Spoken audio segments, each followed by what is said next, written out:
Açıklanamayan çığlıklar, boş bir odadan gelen sesler, kendi kendine açılan kapılar, yürüyen birinin yeri gıcırdatma sesi.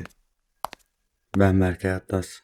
Yeni bir paranormal hikaye başlıyor.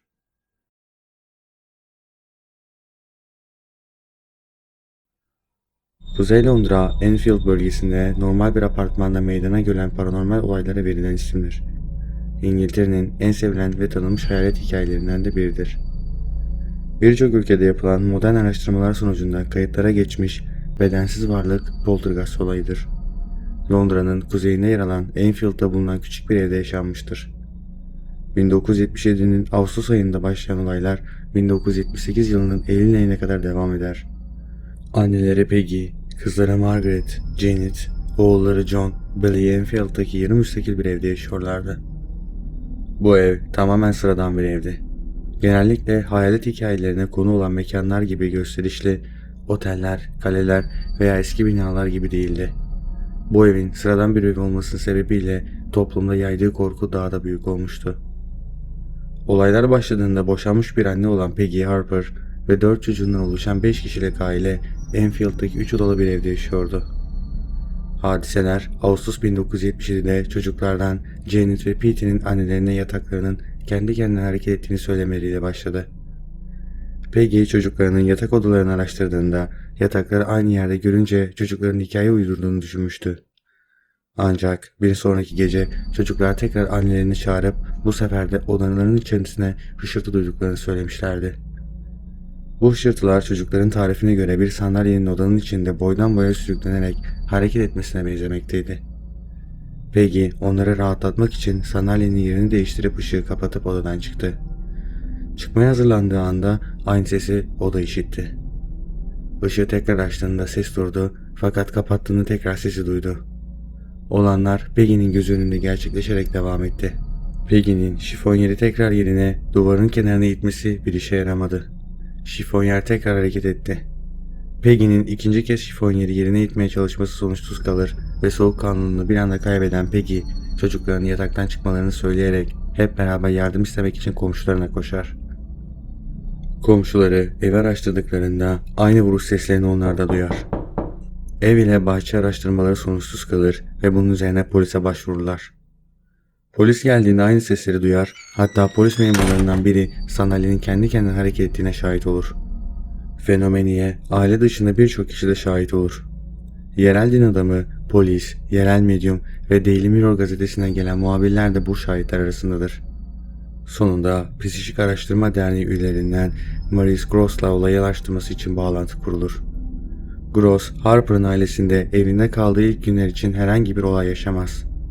Birkaç gün sonra çocukların odasındaki bir sandalyenin bulunduğu yerden kaldırılıp fırlatmasıyla olaylar başlar. Olay olduğunda çocuklardan biri odada uyumaktadır. Sandalyeyi yerine koyarlar. Birkaç saat sonra olay tekrarlandığında evde kalan fotoğrafçılardan biri hareketin fotoğrafını yakalar. Olay Daily Mirror gazetesinin ön sayfasına yansır ve Londra'daki ana radyo istasyonlarından biri Peggy Gross ve olaya şahit olan komşularla birlikte 2,5 saat süren bir gece programı yapar. Harper ailesi gittikçe ünlenir ve Enfield olayı gün geçtikçe daha da ilgi çeker. Yazar Guy Lyon da Gross'un 2 sene süren garip olayı incelediği araştırmasına katılır. Olayların devam ettiği 2 sene boyunca duvardaki vuruş sesleri neredeyse günlük olağan haline gelmiştir. Mobilyalar kendi kendine hareket eder, merdivenden aşağı fırlatılır. Objeler odanın bir ucundan diğer ucuna uçar. Çocuklar yataklarından kaldırılıp odanın diğer köşelerine fırlatılır. Bunun gibi birçok hadise daha gerçekleşir. Çocukların uğradığı saldırılara Peggy birçok kez şahit olur. Janet odanın içerisinde oradan oraya fırlatılır. Perdeler boğazına dolanarak bulunmaya çalışılır. Bir süre sonra Janet kalın bir erkek sesiyle konuşmaya başlar. Sesin söylediğine göre adı Bill'dir ve o evde ölmüştür. Doktorlar ve psikiyatristler aileyi muayene eder. Gerçekten de kalın erkek sesi Janet'in boğazından gelmektedir. Kalın erkek sesiyle saatlerce konuştuğu halde normal sesine dönebilmesi ve boğazına zorlanmaya dair herhangi bir zarar görünmemesinin sebebi açıklanamaz. Janet, akıl sağlığı ve psikolojik durumunda anormallikler olup olmadığını incelemek üzere 6 hafta Güney Londra'daki hastanede testlere tabi tutulur. Hiçbir anormallik bulunamaz. Ancak Janet'in yokluğunda evdeki hadiseler de durulmuştur. Bunun üzerine bütün şüpheler Janet'in üzerine yoğunlaşır. Bazı araştırmalar Janet'in aklına bu fikri Gross'un soktuğunu söylemektedir.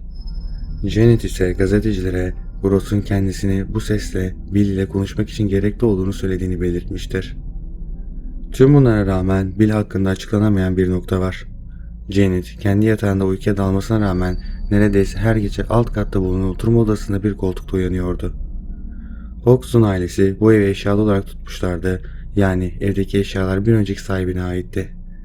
Janet bu koltukta otururken ailesinde kendisinin Bill olduğunu, koltukta otururken kan kaybına bağlı olarak öldüğünü ve evin kendisinin olduğunu söylüyordu.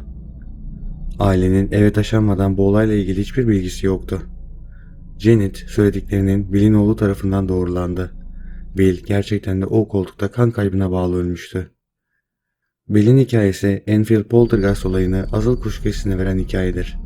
Bu kuşku insanların hikayenin gerçek mi yoksa bir uydurma mı olduğu konusunda karar vermelerini zorlaştırmaktadır. Çocukların odasına gizli kamera yerleştirilir. Elde edilen görüntülerden biri Janet'in elleriyle kaşığı eğip sonradan bir demir çubuğu eğmeye çalışmasıdır. Pislik Araştırma Derneği'nden gelen diğer insanlar Janet'in odasını araştırmak istediklerinde yüzlerini çocuktan öteye çevirmeye zorlanırlar. Çocukların gülüşleriyle birlikte objeler havada uçarak araştırmacılara çarpar. Araştırmacılar çocukların yüzlerini çarşaflara gizlemelerinin sebebini yaptıklarının görülmelerini istememelerinin olduğunu düşünürler. 1,5 yıl süren paranormal olaylardan sonra Enfield evindeki olaylar aniden sona erir. Kimse bunun nedenini bilmiyordu. Tüm hayalet hikayelerinin olduğu gibi başladı, devam etti ve bilinmeyen bir nedenle sona erdi. 1,5 yıl sırasında birçok olay meydana geldi. Mobilyalar yer değiştirdi, elektrikli aletler bozuldu. Janet birinin ağzından konuşmaya devam etti. Evin her tarafından çarpma ve çatırdama sesleri duyuldu. Sorular ise cevapsız kaldı. Belki gerçek bir fenomeni ya da çocuklar tarafından yaratılmış bir yalan veya her ikisinin karışımıydı. Çoğu kişinin kanısına göre belirsiz nedenlerle fenomen başlar, bir süre sonra biter ve ilgi çekmek isteyen çocuklar fenomeni kendince devam ettirir.